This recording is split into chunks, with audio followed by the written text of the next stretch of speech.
नमस्कार दोस्तों, मैं श्वेताब कुमार आप सभी का आपके अपने YouTube चैनल लॉकुल पर बहुत बहुत स्वागत करता हूं।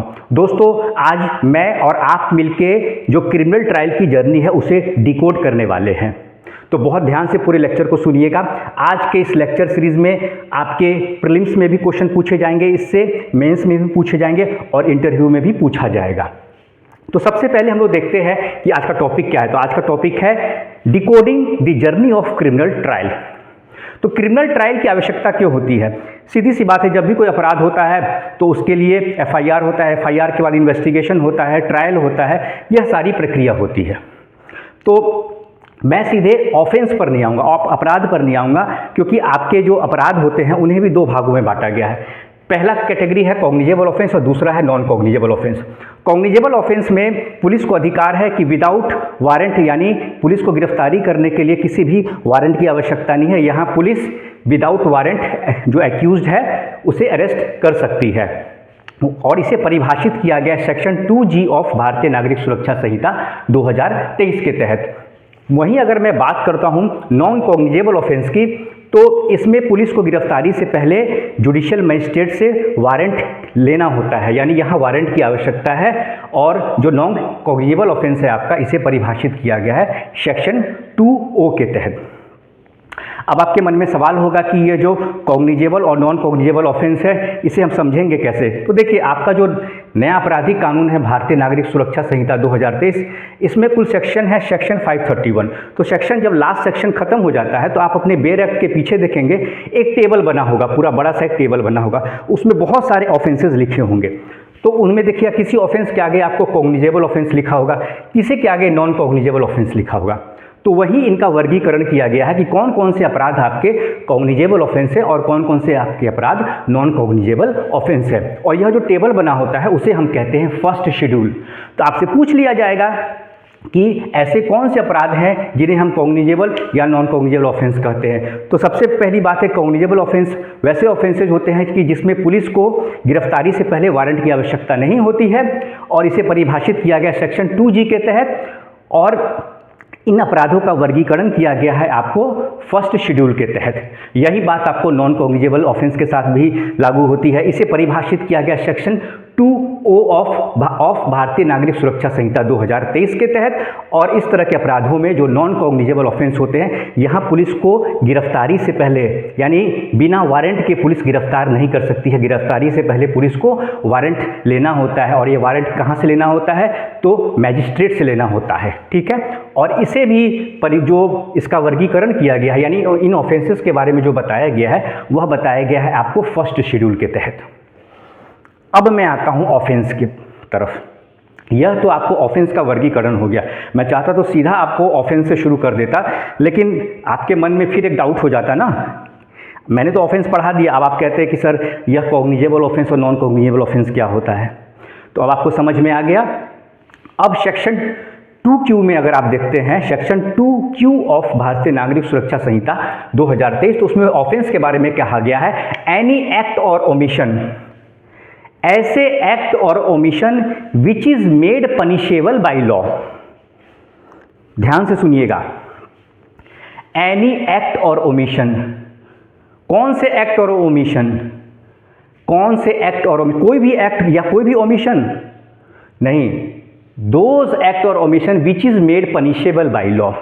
ऐसे एक्ट या ओमिशन, ऐसा कृत्य या ऐसी भूल, ऐसा कोई काम आप करते हैं या ऐसी आपसे कोई चूक होती है, भूल होती है, कोई गलती होती है जो कि कानून के द्वारा जिसके लिए पनिशमेंट है, जिसके लिए सजा है, ऐसे कृत्य, यानी कि कोई भी एक्ट, कोई भी काम, कोई भी कृत्य नहीं, कोई भी भूल या कोई गलती नहीं, ऐसी गलती, ऐसी भूल, ऐसा आपके साथ कोई कृत्य आपके द्वारा किया गया हो जिसके लिए सजा का प्रावधान है, which is made punishable by law.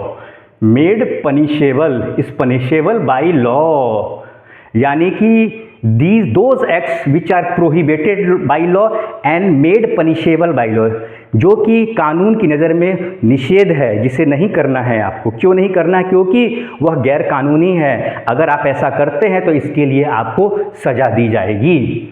तो एनी एक्ट और omission made punishable by law उसे हम ऑफेंस कहते हैं। पहला तो यह हो गया, पार्ट में पढ़िएगा, 2 पार्ट में बांटा हूँ मैं इसके ऑफेंस को।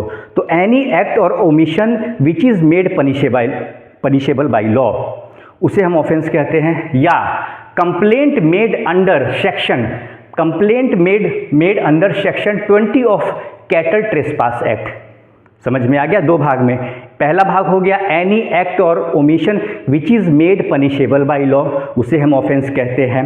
या फिर कंप्लेंट, ऐसा कंप्लेन जो कि section 20 of cattle trespass act के तहत किया गया हो, उसे भी हम ऑफेंस कहते हैं। ठीक है, तो यह 2 भाग में हो गया।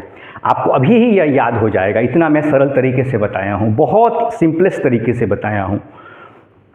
ऑफेंस हो गया, अपराध हो गया। अब क्या करेंगे? अब रेमेडी क्या है? तो भाई अपराध हुआ है आपके साथ, क्राइम हुआ है, तो आप जाएंगे ना, इसकी सूचना देंगे ना, आपको जस्टिस, न्याय तो चाहिए।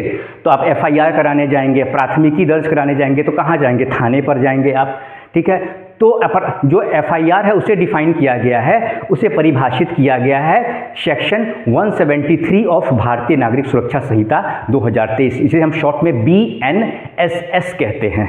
ठीक है, तो आप जाइएगा यहाँ पर आप जाएंगे अपनी FIR दर्ज करवाने। तो अगर मेरे साथ कोई अपराध हुआ है, मैं गया थाने पर, तो मैं क्या हूँगा? मैं किस हैसियत से वहाँ FIR दर्ज कराऊँगा? या तो मैं विक्टिम हूँ, मेरे साथ हुआ है, ठीक है, मेरे साथ क्राइम हुआ तो मैं विक्टिम हूँ, ठीक है, या मेरे परिवार के किसी सदस्य के साथ हुआ है, मेरे परिवार के किसी सदस्य के साथ हुआ है, मेरे किसी जानने वाले के साथ हुआ है, तब मैं FIR कराने जाता हूं, तो वहां मैं इन्फॉर्मेंट हो जाऊंगा।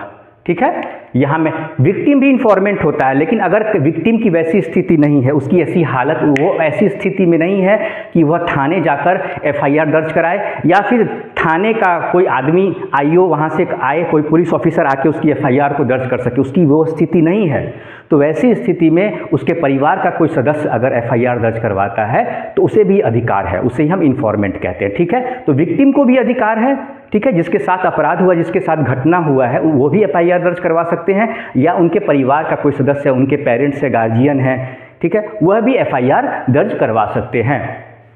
यहाँ पे अच्छा, विक्टिम को परिभाषित किया गया है सेक्शन 2Y के तहत, 2Y ऑफ BNSS, नया जो आपराधिक कानून है उसमें भी विक्टिम को परिभाषित किया गया है। दूसरी बात है कि FIR में कुछ बदलाव हुए हैं। FIR में एक और प्रोविज़न यह है सर कि अगर आप FIR दर्ज करवाना चाहते हैं तो आप ऑनलाइन तरीके से भी अपनी FIR को दर्ज करवा सकते हैं। अलग अलग स्टेट में अलग अलग प्रोविज़न दिया गया है।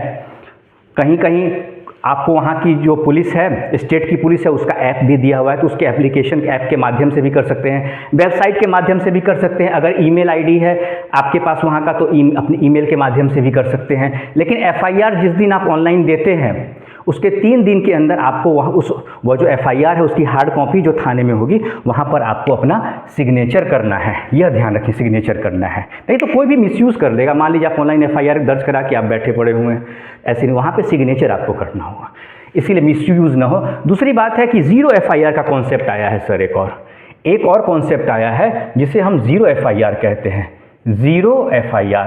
ज़ीरो FIR का क्या है कॉन्सेप्ट सर? कि ज़ीरो FIR में यह है, एग्जाम्पल के तौर पे बताता हूँ कि मैं किसी बाहर शहर में कहीं गया हूँ, मेरे साथ किसी प्रकार का कोई संज्ञेय अपराध होता है, कॉग्निजेबल ऑफेंस होता है। अब मुझे पता नहीं है कि किस थाना क्षेत्र के तहत मेरे साथ यह घटना हुई है, मेरे साथ घटना हुई है। अब यह जो क्षेत्र है, यह जो एरिया है, किस थाना क्षेत्र के तहत होता है मुझे नहीं पता है। मैं किसी और थाने में चला गया, अब वहाँ का थाना, वहाँ के जो थाना प्रभारी हैं या जो कंसर्न पुलिस ऑफिसर हैं, वह यह कह के मुझे लौटा नहीं सकते हैं या मेरी FIR को नहीं दर्ज करेंगे, ऐसा कहते हुए कि आपके साथ जो अपराध हुआ है वह किसी और थाना क्षेत्र के तहत हुआ है, आपको वहाँ जाना पड़ेगा, यह वह नहीं कह सकते हैं। उन्हें मेरे FIR को एज अ ज़ीरो FIR दर्ज करना होगा और फिर वो उन्हें मेरा जो FIR है उस कंसर्न थाने को भेज देना होगा जिस थाना क्षेत्र के तहत मेरे साथ घटना हुई है, मेरे साथ अपराध हुआ है। ठीक है, तो यह हो गया आपको FIR में कुछ नए चेंजेस। ठीक है, और यह जो नया कानून है उसमें इसका सेक्शन हो गया सेक्शन 173। तो सर FIR हो गया। अब FIR के बाद क्या होगा? तो FIR के बाद गिरफ्तारी होगी। काम क्या बचा है भाई? कहीं भाग थोड़ी ना जाओगे। जिसने क्राइम किया है उसे पुलिस पकड़ेगी, गिरफ्तार करेगी, गिरफ्तारी करेगी। तो गिरफ्तारी का प्रावधान दिया गया सेक्शन 35 ऑफ BNSS, ठीक है, सेक्शन 35 के तहत गिरफ्तारी होगी। लेकिन एक कंडीशन है सर, इसमें एक कंडीशन यह है सेक्शन 35 ऑफ BNSS के तहत कि जो अरेस्टिंग होती है उसमें जो 7 इयर्स और 7 साल या 7 साल से जो कम के ऐसे अपराध हैं जिनमें सज़ा है 7 साल या 7 साल से कम, उसमें इमीडिएट अरेस्टिंग नहीं होगी। हाँ, पुलिस को लगता है कि वह जो अपराधी है वो कहीं भाग सकता है, या फिर जो इन्फॉर्मेंट है उन्हें डरा सकता है, धमका सकता है, उन्हें धमकी दे सकता है कि केस उठा लो, ठीक है, गवाहों को वह डरा सकता है, धमका सकता है, किसी भी तरीके से अगर वो केस को प्रभावित कर सकता है तो वैसी स्थिति में पुलिस गिरफ्तार कर सकती है। नहीं तो बिना जो है ये जो कंडीशन दिए हुए हैं उनको सेटिस्फाई किए बिना पुलिस इमीडिएट अरेस्टिंग ऐसे मामलों में नहीं कर सकती है जिसमें कि 7 साल या 7 साल से कम सज़ा का प्रावधान हो, भले ही वह कॉग्निजेबल ऑफेंसिव क्यों ना हो। पुलिस को अधिकार है नो डाउट, लेकिन इस नए कानून में यह प्रावधान बन गया है, तो इसे यह मैंडेटरी है, इसे पुलिस को फॉलो करना है। 7 साल या 7 साल से कम जो ऐसे अपराध होते हैं जिनमें सज़ा होती है, वैसे मामलों में यह कंडीशन आपको दिया गया है। ठीक है, चलिए गिरफ्तारी हो गई। गिरफ्तारी के बाद फिर क्या काम होता है? तो गिरफ्तारी के बाद जो पुलिस को काम है, पहली ड्यूटी है कि कंसर्न पुलिस ऑफिशियल जिसने कि गिरफ्तार किया है, concern police official is bound to produce accused before magistrate within 24 hours of his arrest. यानी गिरफ्तारी के 24 घंटे के अंदर अंदर जिस पुलिस पदाधिकारी ने उस एक्यूज को गिरफ्तार किया है, उसे बिफोर मैजिस्ट्रेट प्रोड्यूस करना है, मैजिस्ट्रेट के समक्ष उसे लाना है, न्यायालय में लाना है, उनके सामने खड़ा करना है। और यह प्रावधान दिया गया है सेक्शन 58 के तहत। CRPC में सेक्शन 57 था, यहाँ पे सेक्शन 58 है, इसलिए कंफ्यूज नहीं होगा, एक सेक्शन का आगे पीछे हो गया यहाँ पर। तो सेक्शन 58 के तहत, ठीक है, यहाँ प्रोड्यूस करना है और ये मैंडेटरी है यहाँ का। अब उसके बाद पुलिस वहाँ प्रोड्यूस कर दी तो उसके बाद कोर्ट का काम है कि अगर पुलिस प्रेयर करती है कि पुलिस कस्टडी चाहिए तो पुलिस इन्वेस्टिगेशन के लिए, पूछताछ के लिए कुछ ऐसी पूछताछ करनी हो तो उसके लिए पुलिस कस्टडी की डिमांड कर सकती है पुलिस। नहीं तो उसे जो एक्यूज़ है, जो उनके कोर्ट में जुडिशियल मजिस्ट्रेट के कोर्ट में आया है, उसे जुडिशियल कस्टडी में भेज दिया जाएगा। तो कस्टडी भी 2 तरह की हो गई, पुलिस कस्टडी और जुडिशियल कस्टडी, ठीक है, यह भी आप समझ लीजिए।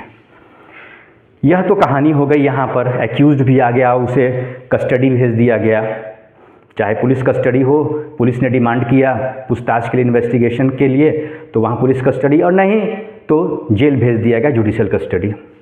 यह तो बात हो गया। उसके बाद क्या होगा? हो गया, सज़ा हो गई क्या? जेल भेज दिया, कहानी ख़त्म हो गया? नहीं, ट्रायल भी तो होगा, मामले की सुनवाई भी तो होगी। तो सुनवाई के लिए क्या चाहिए? एविडेंस चाहिए, साक्ष्य चाहिए, जो क्राइम हुआ है वह सही में हुआ है कि नहीं। तो उसके लिए क्या करना पड़ता? उसके लिए पुलिस का काम है इन्वेस्टिगेशन करना। तो पुलिस इन्वेस्टिगेशन चालू कर देगी। पुलिस ने इन्वेस्टिगेशन चालू कर दिया, इन्वेस्टिगेशन चालू किया पुलिस ने। इन्वेस्टिगेशन के बाद पुलिस क्या करेगी? पुलिस रिपोर्ट सौंपेगी। इन्वेस्टिगेशन किया पुलिस ने, इन्वेस्टिगेशन के बाद जो रिपोर्ट पुलिस तैयार करती है उसे हम कहते हैं पुलिस रिपोर्ट। और इस पुलिस रिपोर्ट को भी 2 भाग में बांटा गया है। इस पुलिस रिपोर्ट को 2 भाग में बांटा गया है। पहला भाग है चार्जशीट या चालान। पहले भाग को हम कहते हैं सर चार्जशीट या चालान, और दूसरे भाग को हम कहते हैं फाइनल रिपोर्ट या क्लोजर रिपोर्ट। 2 भाग हो गया, चार्जशीट या चालान पहला भाग, दूसरा भाग हो गया आपको क्या हो गया? फाइनल रिपोर्ट या क्लोजर रिपोर्ट। 2 भाग में हमने बांट दिया।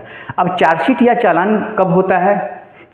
पुलिस रिपोर्ट को हम चार्जशीट या चालान कब कहते हैं? जब एविडेंस फाउंड अगेंस्ट एक्यूज्ड, यानी कि जिस एक्यूज की गिरफ्तारी है उसके खिलाफ अगर सबूत मिले हैं, मामला सही पाया गया है कि जो बातें FIR में कही गई है वह घटना सही प्रतीत होती है, और जिन जिन लोगों का नाम FIR में है उनके द्वारा यह घटना, यह क्राइम किया गया है, उनके खिलाफ सबूत मिले हैं, मामला सत्य पाया गया है, ट्रू कर दिया पुलिस ने। तो एक तो सिचुएशन ये हो गई, पुलिस ने चार्जशीट फाइल कर दी, यह हो गया। दूसरा सिचुएशन है कि पुलिस ने पूरा इन्वेस्टिगेशन किया, पुलिस को कोई सबूत नहीं मिला इनके खिलाफ, जो एक्यूज पर्सन है उनके खिलाफ कोई सबूत ही नहीं मिला। तो पुलिस ने क्या किया, क्लोजर रिपोर्ट फाइल कर दिया। उसे हम फाइनल रिपोर्ट भी कहते हैं, क्लोजर रिपोर्ट या फाइनल रिपोर्ट की कोर्ट में कर दिया और प्रेयर किया कि सर ये जो एक्यूज पर्सन है इनके खिलाफ कोई साक्ष्य के अभाव में कोई सबूत नहीं मिला, इसलिए साक्ष्य के अभाव में हम लोग कोर्ट में, न्यायालय में समर्पित करते हैं क्लोजर रिपोर्ट या फाइनल रिपोर्ट। यह करके अपना काम कर दिया इन्वेस्टिगेटिंग ऑफिसर ने। यह हो गया। अब ये जैसे ही रिपोर्ट आ गया कोर्ट में, अब यहाँ से कोर्ट का काम शुरू है, जुडिशियल माइंड का एप्लीकेशन शुरू हो गया। जो जुडिशियल मजिस्ट्रेट हैं हमारे, इनके जुडिशियल माइंड का एप्लीकेशन यहाँ से शुरू होगा। तो इस बात को आप ध्यान में रखेंगे कि जैसे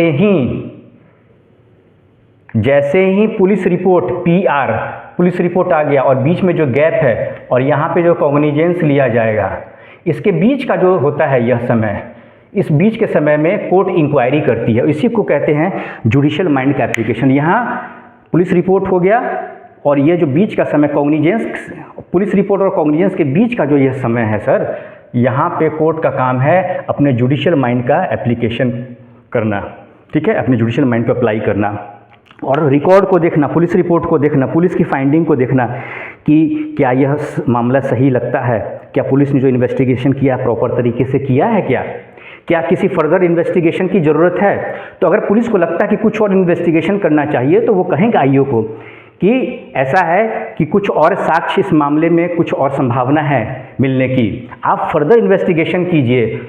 या पुलिस को भी लगता है कि इन्वेस्टिगेशन में, अगर जल्दबाजी में पुलिस से मान लीजिए होता है, वर्क प्रेशर होता है, या पुलिस को बाद में कुछ जानकारी और मिलती है, पुलिस को और भी कुछ पता चलता है, कुछ जानकारी मिलती है कि और भी कुछ इन्वेस्टिगेशन होना चाहिए, तो या तो कोर्ट जो जुडिशियल मजिस्ट्रेट है वह भी ऑर्डर दे सकते हैं, या पुलिस जो इन्वेस्टिगेटिंग ऑफिसर है वह भी without the order of magistrate, judicial magistrate, वह भी फर्दर इन्वेस्टिगेशन कर सकती हैं। लेकिन यह बिफोर ट्रायल, अभी ट्रायल की शुरुआत नहीं हुई, अभी कॉग्निजेंस भी नहीं हुआ है, अभी रिपोर्ट सौंपा ही गया है, बस इतने ही तक है, उससे आगे प्रोसेस अभी नहीं बढ़ा है, न कॉग्निजेंस हुआ है न ट्रायल शुरू हुआ है, ठीक है। इसलिए मैंने लिख दिया बिफोर ट्रायल। तो बिफोर ट्रायल जो इन्वेस्टिगेशन होता है, फर्दर इन्वेस्टिगेशन तो गया, फर्दर उस इन्वेस्टिगेशन के अलावा दूसरा इन्वेस्टिगेशन, फिर से इन्वेस्टिगेशन अगर चालू होता है तो उसके लिए प्रावधान दिया गया सेक्शन 193 के सबसेक्शन 9 ऑफ भारतीय नागरिक सुरक्षा संहिता 2023। फिर यहाँ पे पुलिस इन्वेस्टिगेशन करेगी, कुछ मटेरियल अगर कुछ ऐसा एविडेंस मिलता है तो कोर्ट में उसे सौंपेगी।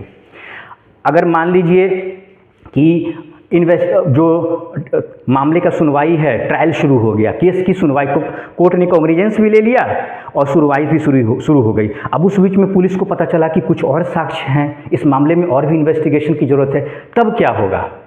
यह परेशानी हो गई। अब क्या होगा? तो यहाँ पर पुलिस के द्वारा क्या करना है, पुलिस प्रेयर करेगी। इस ऐसे मामले में जब ट्रायल की शुरुआत हो गई, फर्दर इन्वेस्टिगेशन को दो भाग में मैंने बांट दिया है।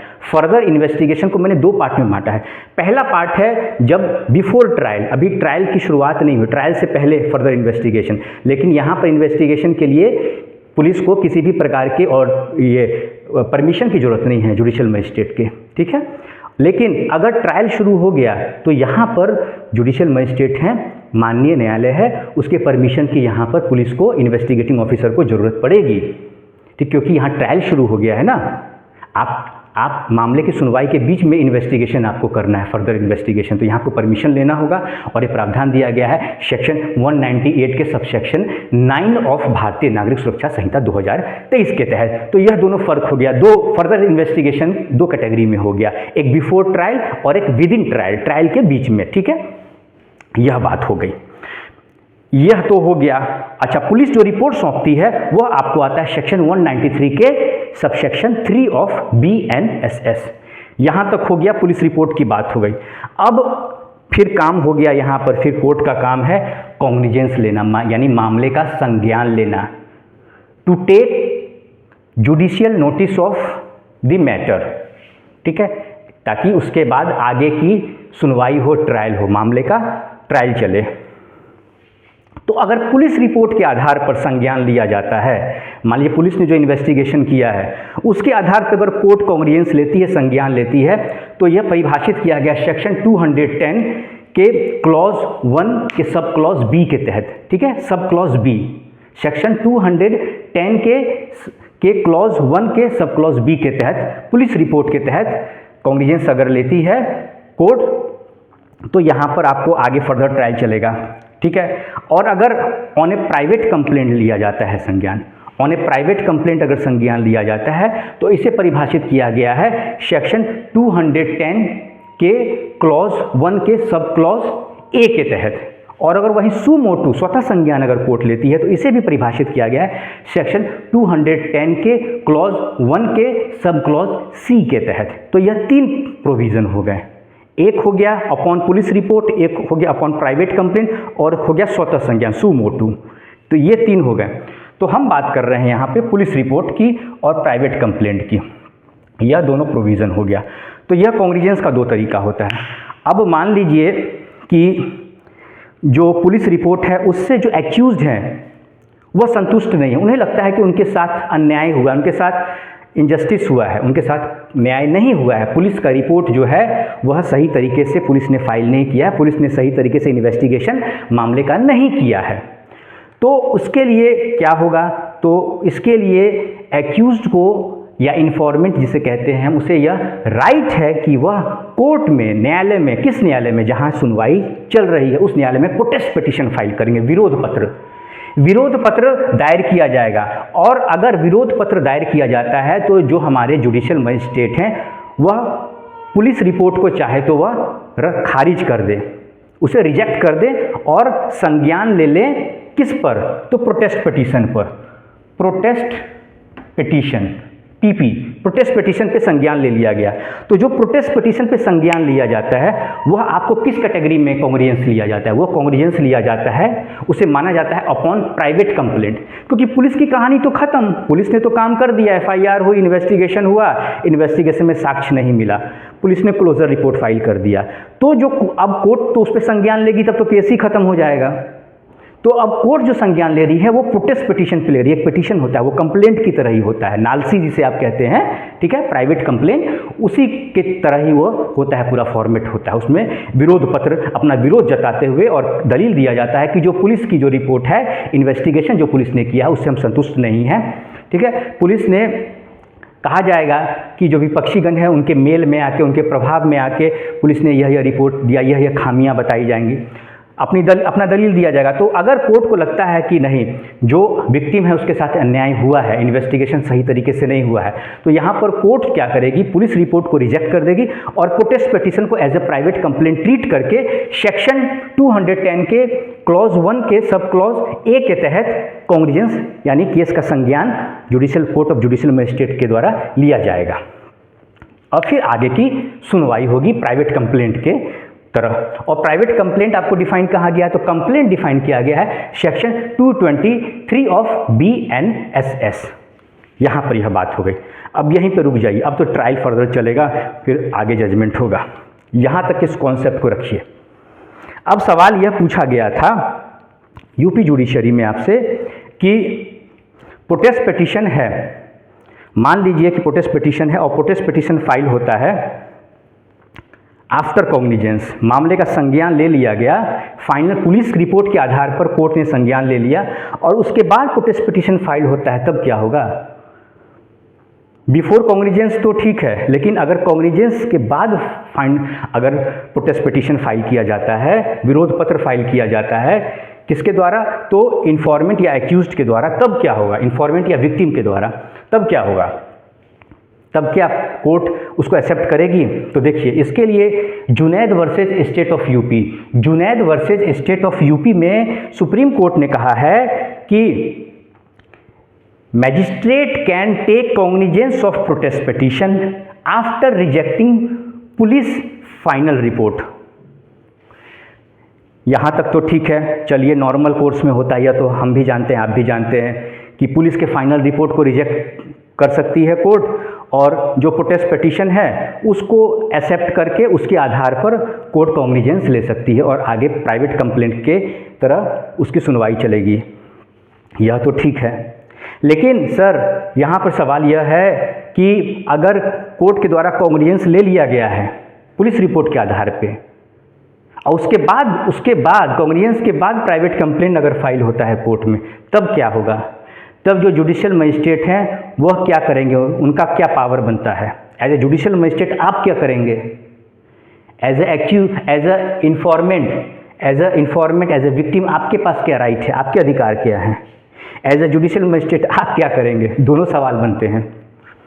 तो यहाँ पर भी कोर्ट ने पैरा 11 में कहा है, पैरा 11 के तहत कोर्ट ने कहा है Junaid versus state of UP के मामले में, it may be noted that even in a case where the final report of the police under section 173, which is now read as section 193 BNSS, is accepted, ध्यान से देखिएगा, police report accept कर लिया गया, is accepted and the accused persons are discharged।